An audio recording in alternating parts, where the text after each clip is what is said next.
Hi dears, welcome back. ಬೇಸಿಗೆಗೆ good bye ಹೇಳ್ತಾ ಮಳೆಗಾಲಕ್ಕೆ ವೆಲ್ಕಮ್ ಹೇಳ್ತಾ ಇವತ್ತಿನ ಬ್ಲಾಗ್ನ ಸ್ಟಾರ್ಟ್ ಮಾಡೋಣ. Welcome to Suji's lifestyle. ಇವತ್ತಂತೂ ಬೆಳಗ್ಗೆನೇ ಮಳೆ ಬರ್ತಾ ಇದೆ. ಇಷ್ಟು ದಿನ ಮಡಕೆ ನೀರನ್ನು ಕುಡಿತಾ ಇದ್ವಿ, ತುಂಬ ರುಚಿಯಾಗಿರ್ತಿತ್ತು, ತಣ್ಣಗಿರ್ತಿತ್ತು. ಸೊ ಈ ಮಳೆಗಾಲ ಶುರುವಾದ ಮೇಲೆ ಮಡಕೆ ನೀರು ಕುಡಿಬೇಕು ಅಂತ ಖಂಡಿತ ಅನಿಸ್ತಾ ಇರಲಿಲ್ಲ. ಬಿಸಿ ಬಿಸಿ ಕಾಫಿ ಕುಡಿಬೇಕು ಅಂತ ಅನಿಸುತ್ತೆ. ಹಾಗಾಗಿ ಮಡಕೆ ಎಲ್ಲ ಖಾಲಿ ಮಾಡಿ ಚೆನ್ನಾಗಿ ಒಣಗಿಸಿ ಅದನ್ನು ಎತ್ತಿಡೋಣ ಅಂತ ಕ್ಲೀನ್ ಮಾಡ್ತಾಯಿದ್ದೆ. ಸೊ ಇವತ್ತಿನ ಬ್ರೇಕ್ಫಾಸ್ಟ್ ಸಿಂಪಲಾಗಿ ಬಿಸಿ ಬಿಸಿ ಉಪ್ಪಿಟ್ಟಾದ ನಂತರ ಒಂದು ಬ್ಲ್ಯಾಕ್ ಕಾಫಿ ರೆಡಿ ಮಾಡ್ತಾ ಇದ್ದೀನಿ.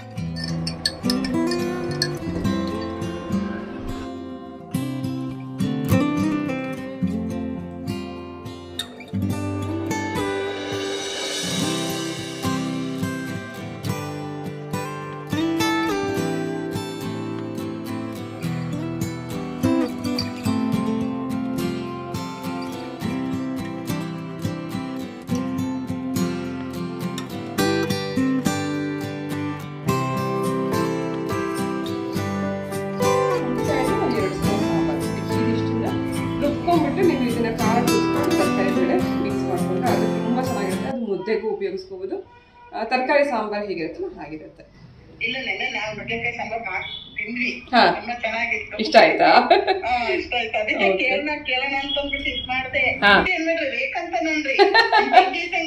Thank you. ಇರ್ಲಿ ಇರ್ಲಿ. ಓಕೆ ರೇಖಾ ಅವರೇ, ನಾನು ನಿಮ್ಗೆ ಕಳಿಸ್ಕೊಡ್ತೀನಿ ಪ್ಲೇ ಲಿಸ್ಟ್ ಅಲ್ಲಿ. ಆಮೇಲೆ ದಾಲ್ ಪ್ರೀಮಿಕ್ಸ್ ಮಾಡಿದ್ಮೇಲೆ ರೆಸಿಪಿ ಹೇಗೆ ಮಾಡ್ಬೇಕು ಅಂತಾನು ನಾನು ನಿಮ್ಗೆ ತೋರಿಸ್ಕೊಡ್ತೀನಿ, ಆಯ್ತಾ? ಅಷ್ಟೇ. ಓಕೆ, ಥ್ಯಾಂಕ್ ಯು ಮಾ. ಖುಷಿ ಆಯ್ತು ನೀವು ಈ ತರ ಡಿಮ್ಯಾಂಡ್ ಮಾಡಿ ಕೇಳಿದಕ್ಕೆ. ನನಗೆ ಇನ್ನೂ ಖುಷಿ ಆಗುತ್ತೆ ಇನ್ನೂ ಜಾಸ್ತಿ ಮಾಡ್ಕೊಡ್ಬೇಕು ಅಂತನದು. ಅದಕ್ಕೆ ಸಾರಿ ರೇಖಾ, ಎಲ್ಲರೂ ಇನ್ಸ್ಟೆಂಟ್ ಆಗಿ ಯಾವ್ದು ಫಾಸ್ಟ್ ಆಗಿ ಮಾಡ್ಕೊಳಕ್ಕಾಗತ್ತೋ ಅಂತದೆಲ್ಲ, ಯಾಕಂದ್ರೆ ವರ್ಕಿಂಗ್ ಹೋಗೋರು ಸುಮಾರು ಜನಕ್ಕೆ ಹೆಲ್ಪ್ ಆಗುತ್ತೆ ಅಂದ್ರೆ ನಾನು ಎಲ್ಲಾನು ಮಾಡಿ ತೋರಿಸ್ತಿರ್ತೀನಿ. ಯಾವಾಗ ನಿಮ್ಗೆ ಟೈಮ್ ಸಿಗುತ್ತೆ ವಿಡಿಯೋಸ್ ನೋಡ್ತೀರಿ?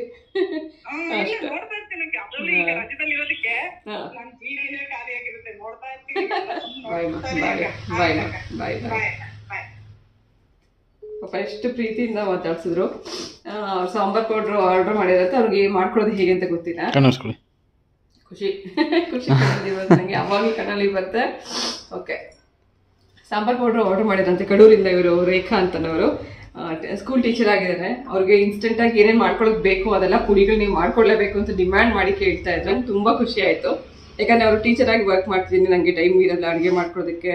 ಯಾವ್ದು ಬೇಗ ಆಗುತ್ತೋ ಅದನ್ನ ನಾವು ಹುಡುಕ್ತಿರ್ತೀವಿ. ನಮ್ಗೆ ಯಾರು ಹೇಳ್ಕೊಟ್ಟಿಲ್ಲ, ಅದು ನಿಮ್ಮ ಪೌಡರ್ ಉಪಯೋಗಿಸ್ತಿದೀವಿ, ನಮ್ಗೆ ತುಂಬಾ ಇಷ್ಟ ಆಯ್ತು ಅಂತ ಕೇಳಿದ್ರು. ನನಗೆ ತುಂಬಾ ಖುಷಿ ಕೊಡುತ್ತೆ. ನೀವು ಈ ತರ ಡಿಮ್ಯಾಂಡ್ ಮಾಡಿ ಕೇಳಿದಾಗ ನಮ್ಗೆ ಇನ್ನೂ ಏನಾದ್ರು ಹೊಸದಾಗಿ ಮಾಡಬೇಕು, ಹೆಚ್ಚಾಗಿ ಮಾಡಬೇಕು ಅಂತ ಅನ್ಸುತ್ತೆ.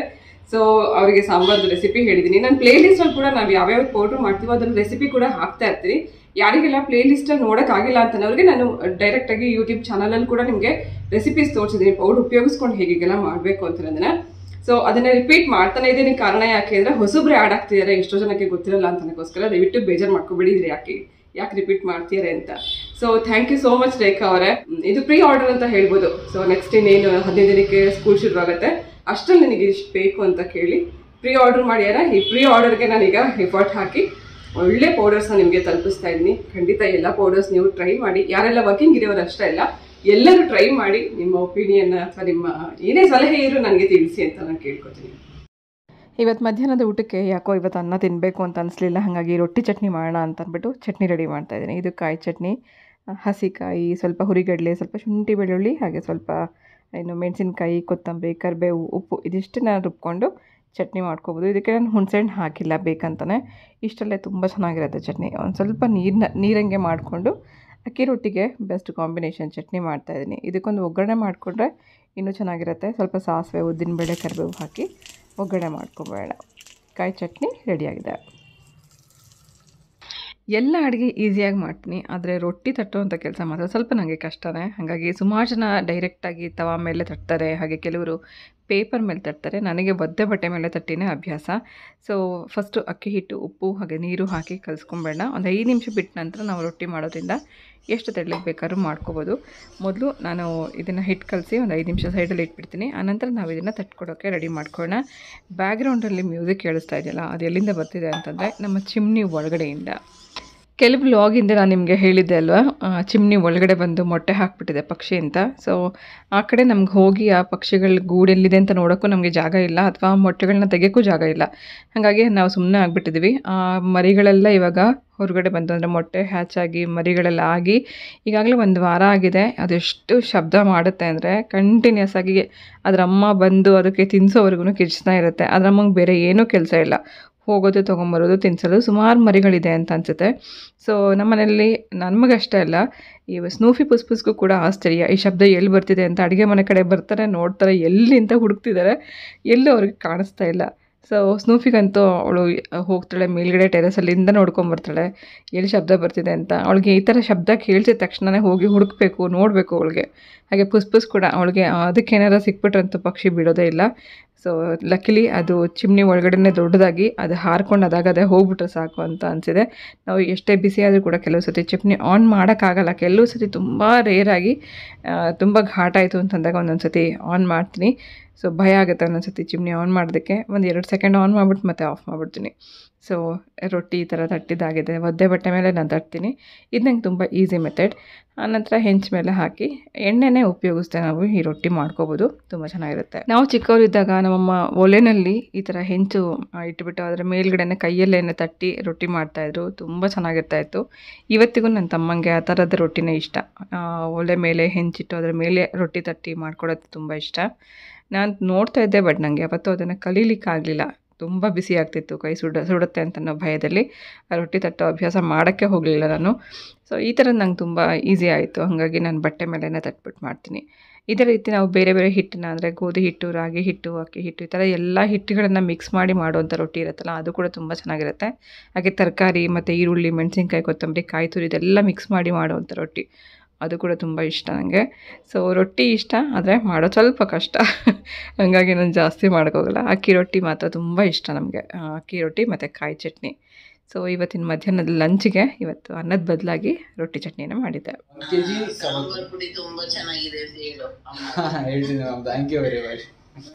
ಹರ್ಷಿತ್ ಇತ್ತೀಚೆಗೆ ಎಲ್ಲರ ಜೊತೆ ಮಿಂಗಲ್ ಆಗ್ತಿರೋದು ನನಗೆ ತುಂಬ ಖುಷಿ ಕೊಟ್ಟಿದೆ. ಅದೇ ರೀತಿ ಅವನು ಪ್ರೆಸೆಂಟಬಲ್ ಆಗಿ ಇಟ್ಕೋಬೇಕು ಅಂತ ಅವನಿಗೋಸ್ಕರನ ಕೆಲವು ಪ್ರಾಡಕ್ಟ್ ಆನ್ಲೈನಲ್ಲಿ ಆರ್ಡರ್ ಮಾಡಿದ.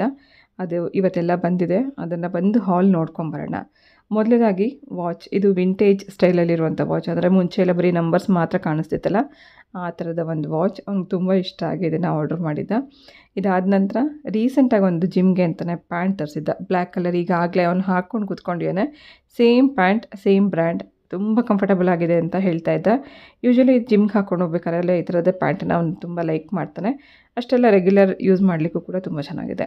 ಇದಾದ ನಂತರ ಒಂದು ಲುಕ್ ಕ್ರಿಯೇಟ್ ಮಾಡಬೇಕು ಅಂತಲೇ ಅದಕ್ಕೆ ಮ್ಯಾಚ್ ಮಾಡೋ ರೀತಿಯಲ್ಲೇ ಒಂದು ಶೂ ಆರ್ಡ್ರ್ ಮಾಡಿದ್ದ. ಈಗಂತೂ ಮಳೆಗಾಲದಲ್ಲಿ ಕೆಸರಂತೂ ಆಗುತ್ತೆ. ಕೆಸರಾದರೂ ಕೂಡ ವಾಶ್ ಮಾಡಿ ಉಪಯೋಗಿಸ್ಕೊಳ್ಳೋ ರೀತಿಯಲ್ಲಿ ಇರುವಂಥ ಶೂಸ್ ಇದು. ಸೊ ವಾಷಬಲ್ ಶೂಸ್ ಆಗಿರೋದ್ರಿಂದ ರೆಗ್ಯುಲರಾಗಿ ನೀವು ಹೊರಗಡೆ ಹಾಕ್ಕೊಂಡು ಕೂಡ ಆರಾಮಾಗಿ ಹೋಗ್ಬೋದು. ಹಾಗೆ ಒಂದು ವಾಟರ್ ಬಾಟಲ್ ತರಿಸಿದ್ದಾನೆ. ವಾಟರ್ ಬಾಟಲ್ ಇದು ಒಂದು ಮ್ಯಾಟ್ ಫಿನಿಷಲ್ಲಿದೆ. ಮಕ್ಕಳಿಗೂ ಕೂಡ ತುಂಬ ಚೆನ್ನಾಗಿದೆ, ಯಾಕಂದರೆ ಇದು ವಾಟರ್ ಬಾಟಲ್ ಇಡುವಾಗ ಸೌಂಡ್ ಆಗೋಲ್ಲ.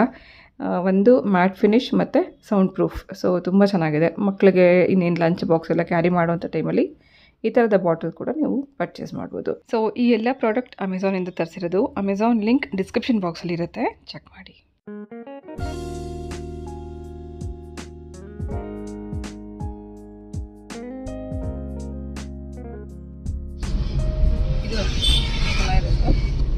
ತುಂಬ ದಿನದ ನಂತರ ಬೆಳಗ್ಗೆ ಇವತ್ತು ಬೆಂಗಳೂರಲ್ಲಿ ಮಳೆ ಬರ್ತಾ ಇದೆ. ಬೆಂಗಳೂರು ವೆದರ್ ಮತ್ತೆ ವಾಪಸ್ ಬಂದಿದೆ.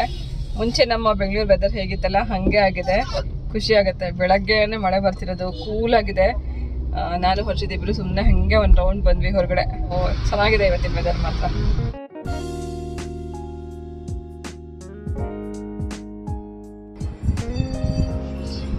ಹಿತೇಶ್ ಪಾಪು ಊಟ ಮಾಡಿಸ್ಲಾ? ಯಾಕೆ ಬೇಡ? ಬಾಯಿಲೆ ಆಲೂಗಡ್ಡೆ ಆಲೂಗಡ್ಡೆ ಗುಡ್ ಗರ್ಲ್.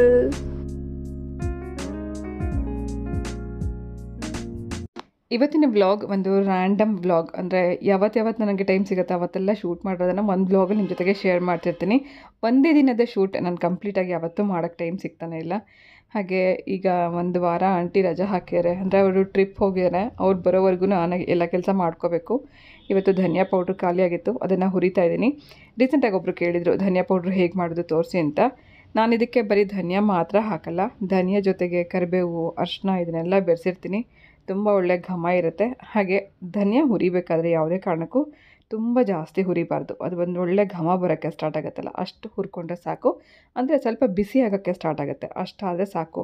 ತುಂಬ ಜಾಸ್ತಿ ಹುರಿದ್ರೆ ಅದು ಏನು ಅದರದ್ದು ಫ್ಲೇವರ್ ಕಳ್ಕೊಂಬಿಡುತ್ತೆ, ಸ್ವಲ್ಪ ಸೀದ ವಾಸನೆ ಬಂದಂಗೆ ಆಗುತ್ತೆ. ಆನಂತರ ಧನಿಯಾ ಹುರಿದ ಮೇಲೆ ಕೂಡ ಚೆನ್ನಾಗಿ ಅದನ್ನು ಮಿಕ್ಸ್ ಮಾಡ್ತಿರಬೇಕು. ಒಂದೊಂದು ಬ್ಯಾಚ್ ಹುರಿದು ಪಾತ್ರೆಗೆ ಹಾಕ್ಕೊಳ್ಳುವಾಗ ಎಲ್ಲನೂ ಮಿಕ್ಸ್ ಮಾಡ್ತಿರಬೇಕು, ಈವನಾಗಿ ಅದು ಬಿಸಿ ಎಲ್ಲ ಕಡೆಗೂ ಇರುತ್ತೆ. ಆನಂತರ ಅರಿಶಿನೂ ಹುರಿದಿದ್ದೀನಿ, ಆನಂತರ ಕರಿಬೇವು ಸ್ವಲ್ಪ ಹಾಕ್ತೀನಿ. ಅದು ಕೂಡ ಚೆನ್ನಾಗಿ ಗರಿ ಆಗೋವರೆಗೂ ಹುರಿದ್ಬಿಟ್ಟು ನಂತರ ಇದನ್ನು ಮೆಲ್ ಮಾಡಿಸ್ತೀವಿ. ಸೊ ಯೂಶಲಿ ನೀವು ಅಂಗಡಿಯಿಂದ ತರುವಂಥ ಧನಿಯಾ ಪೌಡರ್ ಅಂದರೆ ಬರೀ ಧನಿಯಾ ಮಾತ್ರ ಇರುತ್ತೆ. ಸುಮಾರು ಜನ ಅದನ್ನು ಹುರಿಯೋದು ಇಲ್ಲ, ಬರೀ ಬಿಸಿಲಲ್ಲಿ ಒಣಗಿಸ್ಬಿಟ್ಟು ಪೌಡ್ರ್ ಮಾಡ್ತಾರೆ. ಇವಾಗ ಬಿಸಿಲು ಇಲ್ಲದಲ್ಲೇ ಇರುವಂಥ ಟೈಮಲ್ಲಿ ಹುರಿತಾರೆ. ಸೊ ಈ ಥರ ನಾವು ಧನಿಯಾ ಮಾಡಿಸ್ಬೇಕಾದ್ರೆ ಪೌಡ್ರ್ ಮಾಡಿಸುವಾಗ ಸ್ವಲ್ಪ ಅರಿಶಿನ ಮತ್ತು ಇನ್ನು ಕರಿಬೇವನ್ನ ಸೇರಿಸ್ಕೊಂಡು ಪೌಡ್ರ್ ಮಾಡಿಸೋದ್ರಿಂದ ಒಂದು ಒಳ್ಳೆ ಘಮ ಇರುತ್ತೆ. ಮ್ಯಾಂಗೋ ಮಾತ್ರ ಇಷ್ಟನಾ? ಹಾಂ,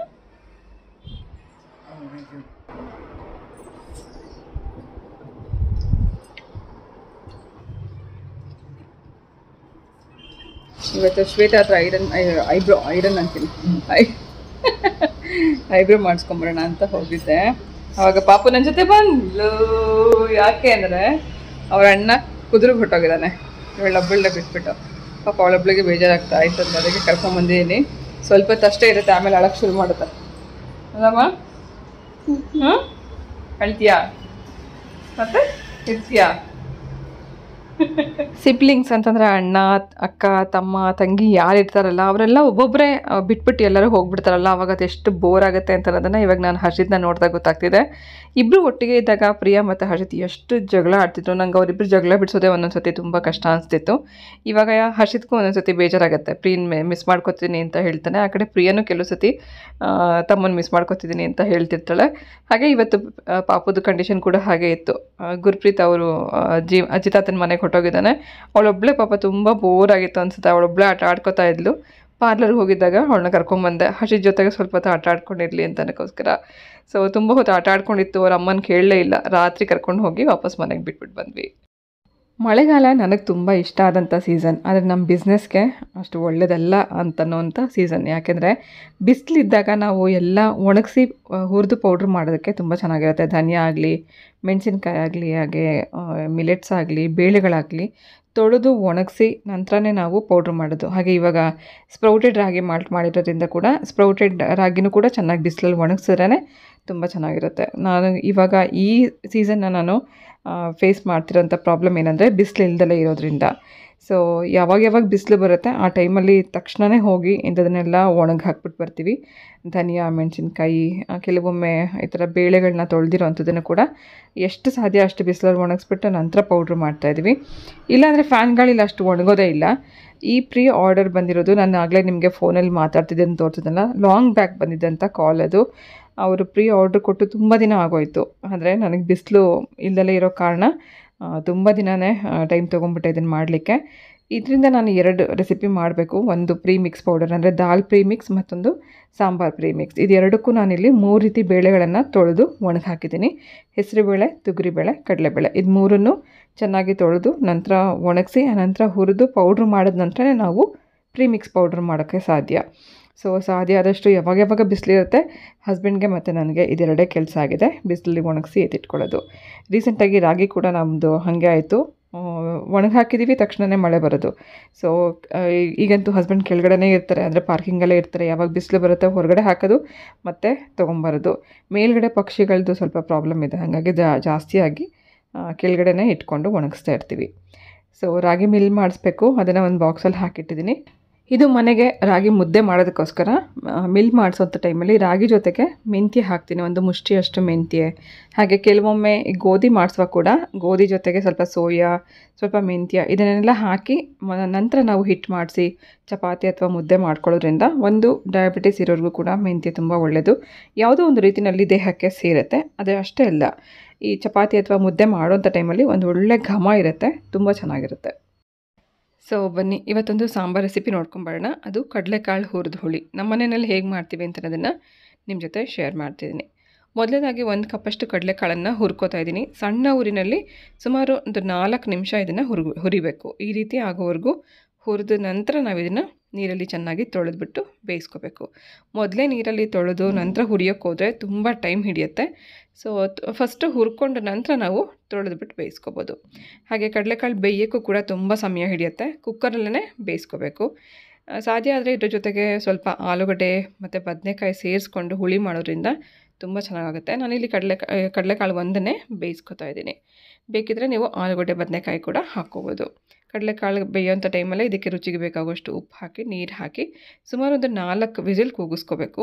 ಅದು ಬೇಯೋ ಅಷ್ಟರಲ್ಲಿ ಇದಕ್ಕೆ ಬೇಕಾಗಿರುವಂಥ ಖಾರ ರುಬ್ಬಿ ರೆಡಿ ಮಾಡ್ಕೊಂಬೇಡ. 2 ಟೊಮೆಟೊ, 1 ಈರುಳ್ಳಿ, ಖಾರಕ್ಕೆ ಬೇಕಾಗುವಷ್ಟು ಸಾಂಬಾರು ಪೌಡರ್, ಸ್ವಲ್ಪ ಹುಣಸೆ ಹಣ್ಣು, ಹಾಗೆ ಒಂದು 4 ಸ್ಪೂನಷ್ಟು ತೆಂಗಿನಕಾಯಿ ತುರಿ ಹಾಕ್ಕೊಂಡಿದ್ದೀನಿ, ಹಸಿಕಾಯಿ. ಕೆಲವೊಂದು ಕಡಲೆಕಾಳು ನಾವು 3 ವಿಸಿಲ್ 4 ವಿಸಿಲ್ ಕೂಗಿಸಿದ್ರು ಕೂಡ ಬೇಯಲ್ಲ. ನೋಡಿ, ಇದು ನಾನು 4 ವಿಸಿಲ್ ಕೂಗಿಸಿದ್ದೀನಿ, ಅದು ಕೂಡ ಇನ್ನೂ ಗಟ್ಟಿ ಇದೆ. ಹಾಗಾಗಿ ನಾನು ಈಗ ರುಬ್ಬಿಟ್ಕೊಂಡಿರೋಂಥ ಖಾರನ ಕುಕ್ಕರಲ್ಲೇ ಹಾಕ್ಕೊಂಡು ಮತ್ತೆ ಇನ್ನೊಂದು ವಿಸಿಲ್ ಕೂಗಿಸ್ಕೊತಾ ಇದ್ದೀನಿ. ಕಾಳು ಬೆಂದಿದ್ರೆ ನೀವು ಸಪ್ರೇಟಾಗಿ ಒಂದು ಪಾತ್ರೆಯಲ್ಲಿ ಆ ಖಾರ ಕುದಿಸ್ಬಿಟ್ಟು ನಂತರ ನೀವು ಕಾಳು ಮಿಕ್ಸ್ ಮಾಡಿಕೊಂಡು ಇನ್ನೊಂದು 2 ನಿಮಿಷ ಕುದಿಸ್ಕೊಂಡ್ರೆ ಸಾಕು. ಇಲ್ಲಿ ಕಾಳು ಬೆಂದಿಲ್ಲ ಅನ್ನೋದಕ್ಕೋಸ್ಕರ ನಾನು ಡೈರೆಕ್ಟಾಗಿ ರುಬ್ಬಿರೋ ಖಾರ, ಸ್ವಲ್ಪ ನೀರು ಎಲ್ಲ ಹಾಕಿ ಕುಕ್ಕರ್ನೇ ಮತ್ತೆ ಇನ್ನೊಂದು ವಿಸಿಲ್ ಕೂಗಿಸ್ಕೊಂಡ್ರೆ ಕಾಳು ಜೊತೆಗೆ ಖಾರನೂ ಚೆನ್ನಾಗಿ ಬೆಂದಿರುತ್ತೆ. ಲಾಸ್ಟಲ್ಲಿ ಒಗ್ಗರಣೆ ಹಾಕ್ಕೊಂಡ್ರೆ ಆಯಿತು. ಈ ಥರ ಮಳೆಗಾಲ ಅಥವಾ ಚಳಿಗಾಲಕ್ಕೆ ಈ ಥರದ ಕಾಳುಗಳನ್ನು ಹುರಿದು ಸಾಂಬಾರು ಮಾಡಿದ್ರೆ ತುಂಬ ಚೆನ್ನಾಗಿರುತ್ತೆ. ಅದರಲ್ಲೂ ಕಡಲೆಕಾಳು ಹುರಿದುಳಿ, ಹೆಸರು ಕಾಳು ಹುರಿದುಳಿ ಮತ್ತು ಅವರೆಕಾಳನ್ನು ಹುರಿದ್ಬಿಟ್ಟು ಹುಳಿ ಮಾಡ್ತೀವಿ. ಸೇಮ್ ಇದೇ ಮೆಥಡಲ್ಲೇ ಇದ್ರ ಜೊತೆಗೆ ನಾವು ತರಕಾರಿಗಳನ್ನು ಮಿಕ್ಸ್ ಮಾಡ್ಕೋಬೋದು. ಬೇಕಿದ್ರೆ ಆಲೂಗಡ್ಡೆ, ಬದನೆಕಾಯಿ ಈ ಥರ ಬೇರೆ ಬೇರೆ ತರಕಾರಿಗಳನ್ನು ಮಿಕ್ಸ್ ಮಾಡಿಕೊಂಡು ಸಾಂಬಾರು ಮಾಡೋದ್ರಿಂದ ಹುರಿದು ಮಾಡಿರೋಂಥ ಸಾಂಬಾರ್ದು ಟೇಸ್ಟ್ ತುಂಬ ಚೆನ್ನಾಗಿರುತ್ತೆ. ಸೊ ಇದು ಇವತ್ತಿನ ನಮ್ಮ ಲಂಚ್. ಸೊ ಡಿಯರ್ಸ್, ಇದು ಇವತ್ತಿನ ವ್ಲಾಗ್ ಆಗಿತ್ತು. ಇವತ್ತಿನ ವ್ಲಾಗ್ ನಿಮ್ಮೆಲ್ಲರಿಗೂ ಇಷ್ಟ ಆಗಿದೆ ಅಂತ ಭಾವಿಸ್ತಾ ನಾನು ಹೊರಡ್ತಾ ಇದ್ದೀನಿ. ಮತ್ತೆ ಸಿಗ್ತೀನಿ ನಾಳೆ ಇನ್ನೊಂದು ಇಂಟ್ರೆಸ್ಟಿಂಗ್ ಆಗಿರುವಂಥ ವ್ಲಾಗ್ ಜೊತೆಗೆ. ಹೋಗಬಲ್ಲ.